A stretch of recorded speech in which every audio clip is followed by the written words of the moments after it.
Good morning and welcome back to Home Renovation Experts. Steve here on this 5x3 garden room build. So, if you want to see what we got to, last video we'll show you, but basically the primary frame is in, so now it's time to get the joists in. What I've done is, I bunch them all up, get them all here, and then what I'll do is, or what I've already done is, I've twisted them around till I'm happy to make sure that they're as level as possible, okay? So wood naturally has a bend in it, and the top of that bend is called the crown. So sometimes it's a bit more exaggerated than others, but what I don't want to do is just like grab them randomly, put them in, and then you end up with like undulations in the floor. I mean, it's not massive obviously, but by getting them here, flipping them over where you need to, I've now got it so that they are pretty much flush, you know, as much as flush as you can be. So they are now ready to go. So what I'll also do is, I'll go across all this one and put T across this section, because I'd love one, like that. And what I'll also do is, I'll do the same down this end. And the reason I'm doing that is that after doing all this work of like twisting it out and figuring out which is what, I don't want to start using them and putting them up wrong bloody way. So T stands for top, and the reason I'm doing it twice is because it's 3 meters and these are 3 meters, each one of these bits of wood will create 2 joists. So I don't just have it on the top of one and then I do the cut, get rid of it, and I don't know which one this is, and I don't know which round it's supposed to be. So basically when it's chopped through the centre, give or take, I now know both sections separated has got a T on it, so it's ready to rock and roll.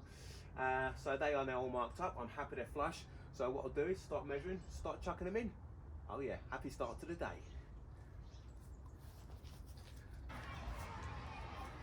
Right, ready for a tour of my site. I'm going to show you exactly, so you can see somebody's knowing how to actually put your joists in, how to cut them, how to put the joist hangers on, all that kind of stuff. So the first thing you want to do is mark roughly 400. That's going to be perfectly accurate, I'll tell you why in a minute. Just so I know exactly where I'm getting the length of the joist from. What was that?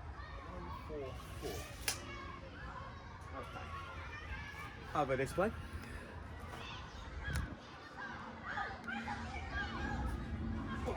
One of these. Stick it on there. 144.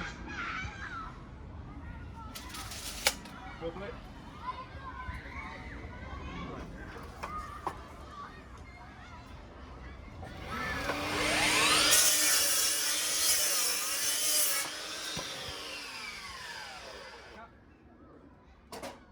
Over to my other production centre.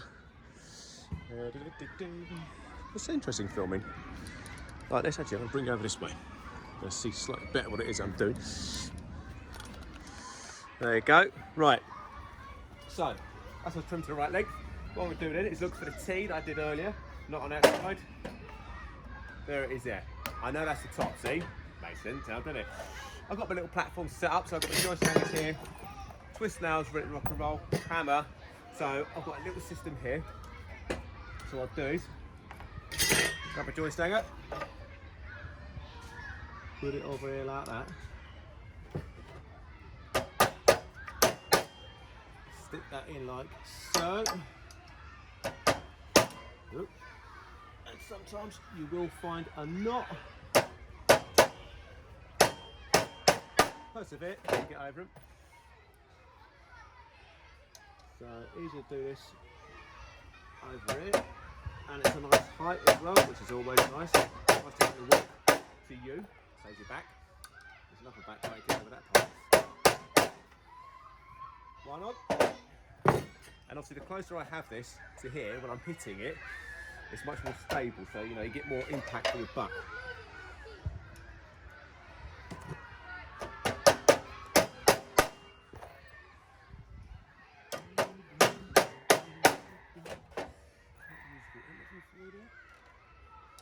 Luckily I'm not actually seeing. I'll go suddenly subscribers. So just get this last one in. Right, now that one is ready to go. I'll bring it back over here. Perfect. Right, And you'll notice the same over here. We've got another hammer here. Just goes in. Not dragging stuff backwards and forwards. I kind of split up, ready to go. I've got my rough 400 markings there. So what I'll do is put it in.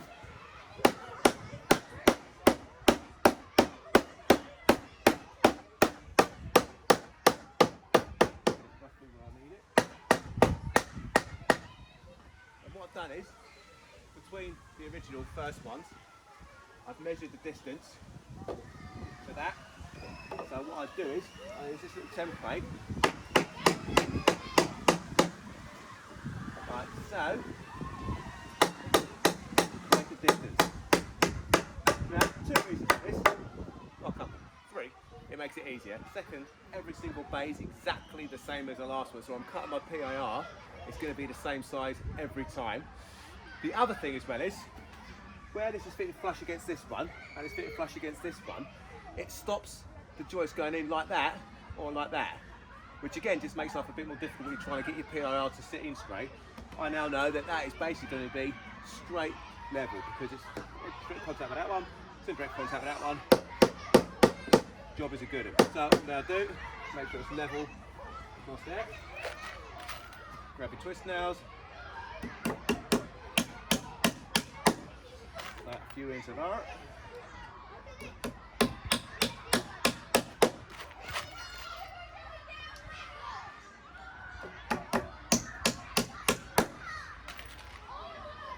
You get quicker at doing this, by the way. If you watch, I know a lot of people don't enjoy this bit. I flipping love it. I take it as a personal challenge to see how quickly I can get the nails in.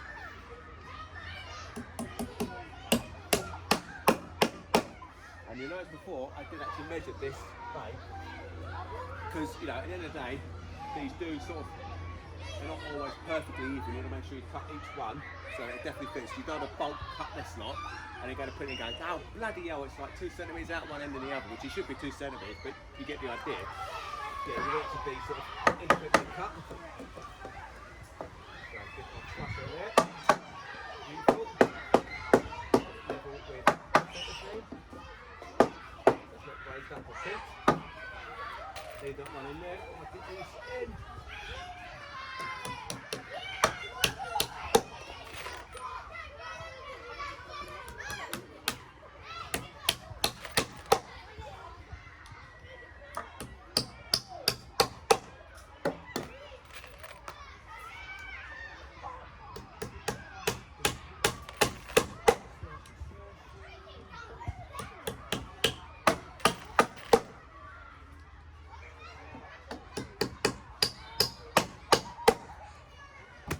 Done.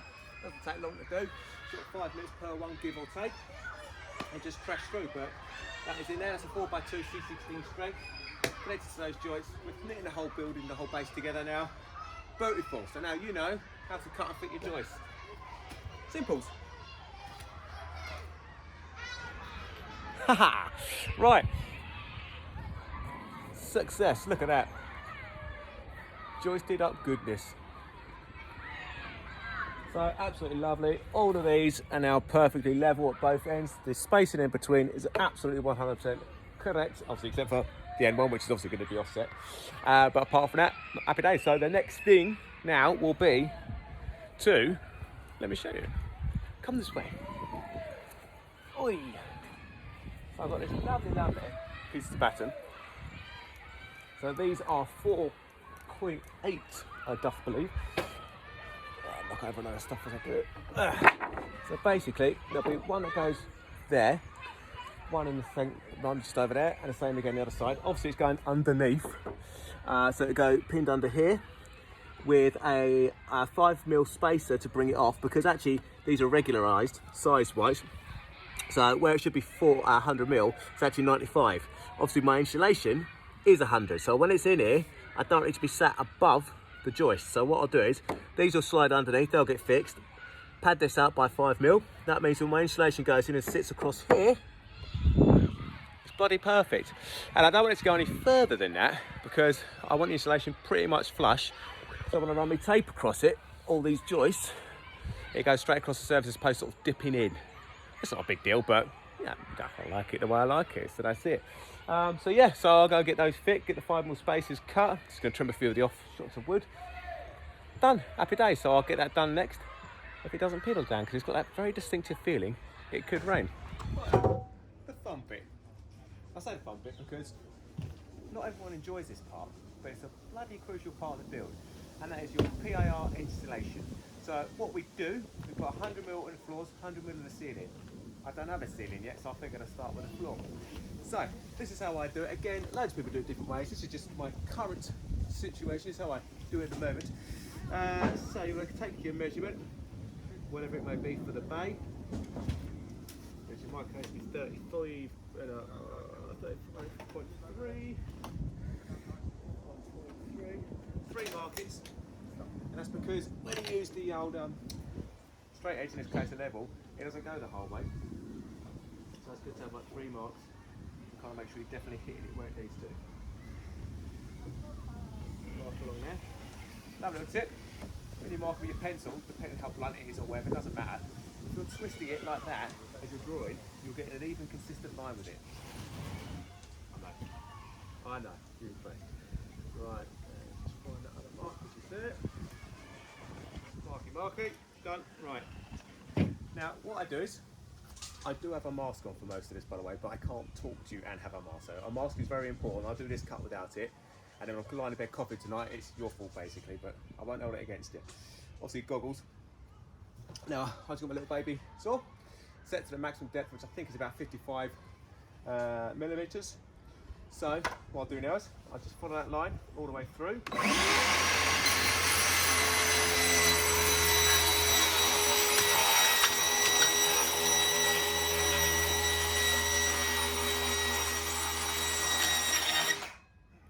Just hold my breath. So that has now done just over halfway.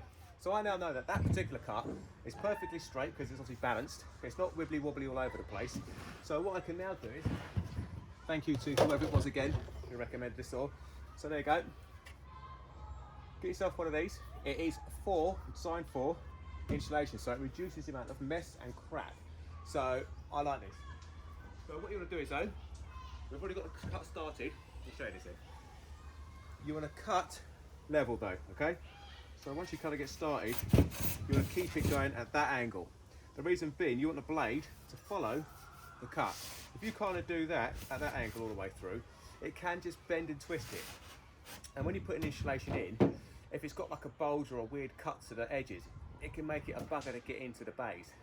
Now you want it a bit tight, but you don't want it so tight that you're having to hammer it or you've got to pull it back out and chop bits and pieces off it, because that's just an arse.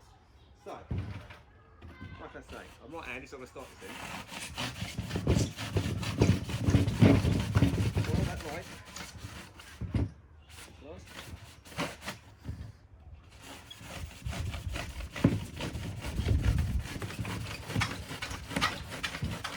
Notice it's true, but there's no dust and crap in there. So once I kind of get to the saw, the horse, sorry, underneath it, I just put it that side, so I'm still supporting this edge.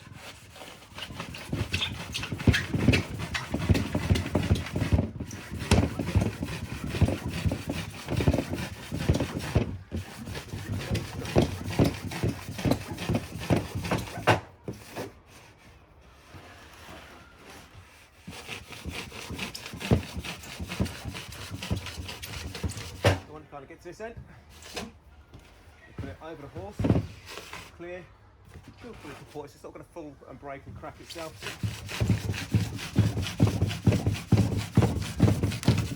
Done. Then, measure the length, and do exactly the same again. Now, I do have a fest tool with dust extraction and stuff like that. What I tend to find, in all honesty, is that the hoover gets burned up quite quick, because it's quite a fine dust. So I think this is a good compromise between the two. You're only sawing half of it, the rest is going to be quite dust free from that. And no, you don't have to have the DeWalt one, but when you get to sort of halfway through, clean your sight off, blow away the crap, and it's gone. And these things you can get from Screwfix, like, I don't know, 40, 50 quid I think. So you've got to get an expensive one. And that way, you keep the sight nice and tidy. Oh, And the other thing that's quite useful as well, having a cup of tea. So if you do get a bit of dust in your throat, very important, you can clear it out. And that's how I cut my insulation.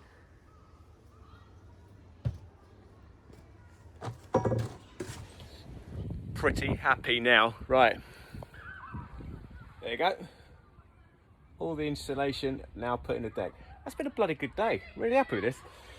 So now what I'm going to do is, as you can see, through centre, 4 tapes. So during the set down the centre, I run doubled width. So basically, it's 100mm stuff. So I do like through the centre of the centre joist, out from the centre joist, just overlap it, obviously, out that way, just because you're hitting both sides. So what I'll do now is I'll quickly run around and tape it all up. I'm chuffed, very happy. I'm still happy. There you go. It's now all taped. Well, not all taped, but majority of it is. Obviously, centres. All the floor joists are now taped. So tomorrow, I'll just tape around the edges and then whack the floor down. Exciting times we live in, exciting times. So if you've liked what you've seen, don't forget to like, subscribe, hit the bell icon, tell your mates about it, whatever really. Or if you don't, then that's fine as well. That's cool. It's fine. Doesn't matter. So I'm going to quickly drink this cup of tea, then I'm going to go pick up my little one from nursery. Never ends. See you later, guys. Bye.